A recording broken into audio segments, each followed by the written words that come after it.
Hey, this is Mike Muir from Suicidal Tendencies, and you're listening to Tinnitus.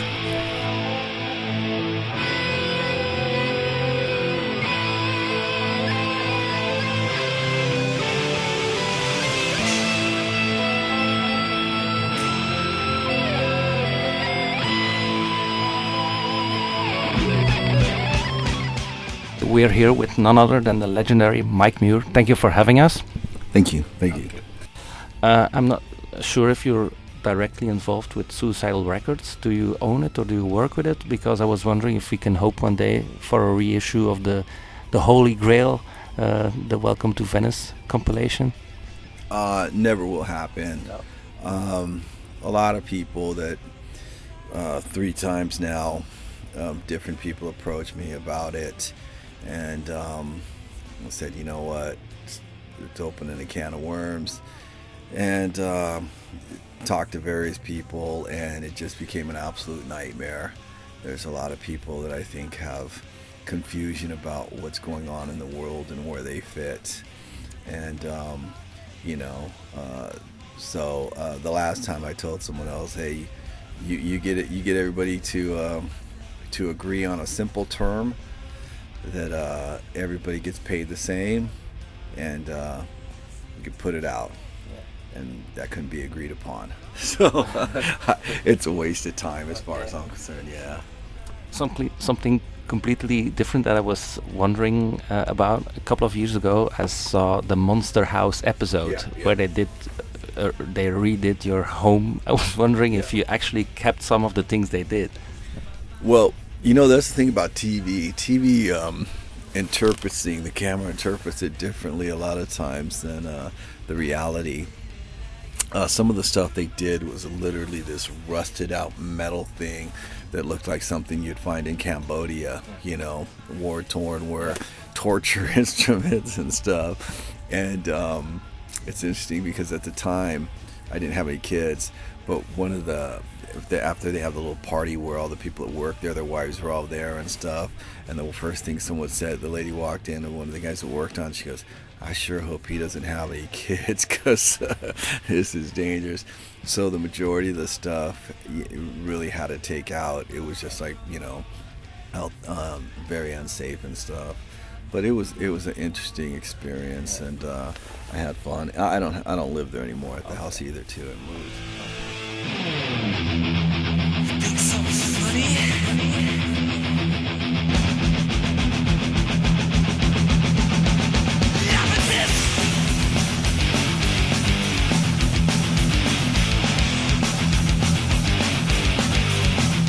I'm turning 40 this year, and I started listening and became a fan of Suicidal. I think it was back in 1990, 1991, something like that, when I was 13, 14 years old. I have heard some of the albums, honestly, hundreds of times when I was a confused, angry 16-year-old kid. Some of your lyrics really helped me, especially something like How Will I Love Tomorrow. At what point in your career did you realize what big of an impact you could have on people's life as a singer of Suicidal Tendencies? I realized really quickly if I went up and did a show and said, hey, let's party, everybody drink, let's fucking forget about everything, life sucks, let's forget about it, let's fuck things up, like a lot of punk bands did and metal bands did, we'd be a lot more popular. And I was told by many people, it's like, you know what, you're alienating people. You need to tell people what they want to hear, not what you think they need to hear. I take the approach that my dad always said.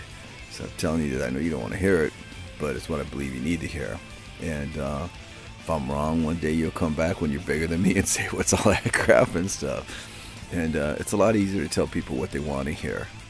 But it does no good.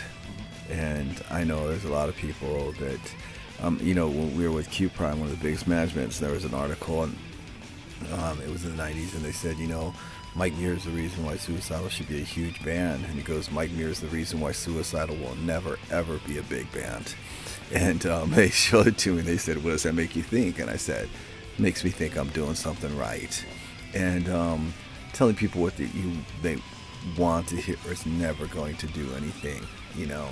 I know that there's a lot of people, even you mentioned How Will I Laugh when the record came out, a lot of people say, I don't like it, this and that, and over the years there's so many people, it's almost been like confessional, whether they, you know, I knew them or not. They say, when I heard that, I was like, oh, I don't like this at all. And they said 7 years later or something, someone was playing it and started listening to it, and it was like I'd heard it before, but it was like I heard it the first time, and I listened to it not the way that what I wanted it to be, what I expected it to be, but what it was, and it had a completely different meaning to me.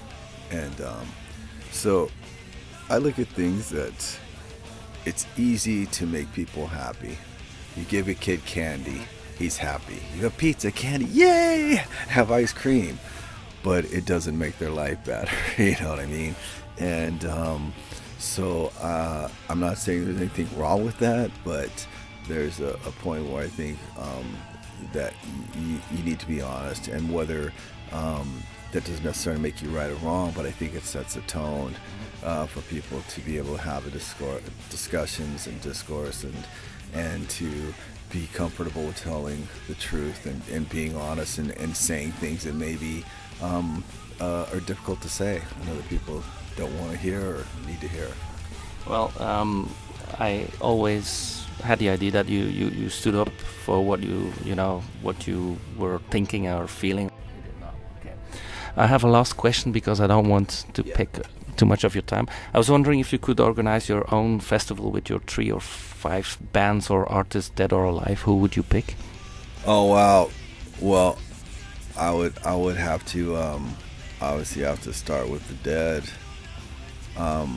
Jimi Hendrix, David Bowie, not just because he just died, but I just had a conversation about someone, they were talking about some other people, and I use his as an example.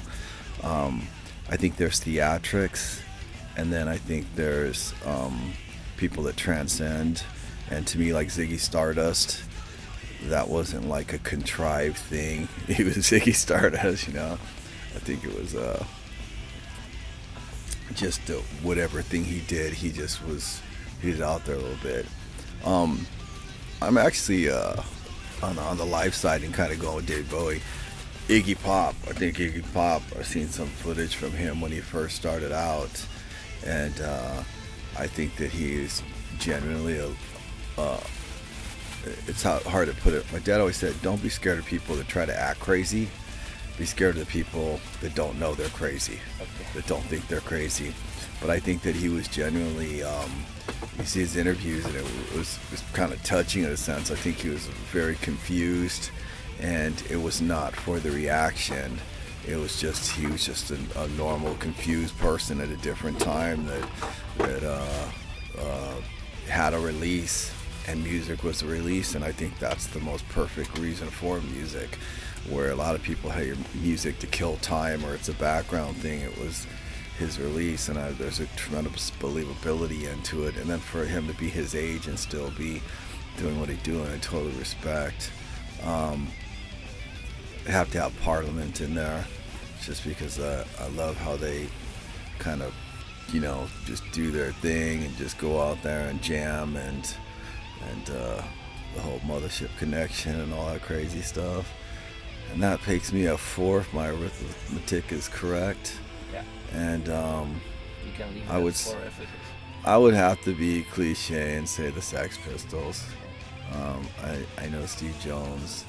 I met him. I think he's very different than Johnny Rotten, but he's tremendously funny in a different way. I think Johnny Rotten, whatever, is incredibly brilliant. I think if it wasn't for his wittiness and his sharpness, and Sex Pistols never would have been what they were. And I think it was needed because punk rock was looked at as a very stupid thing, and he made a lot of people look really bad in a way that they didn't realize it. And they're, you see all these English people that would interview him. I'm going to have a shot at him and attack him, and he just was spinning circles around them, and and they were the elite almost type of thing. I think it was a very, very important thing, and empowering. and more so for than just the music.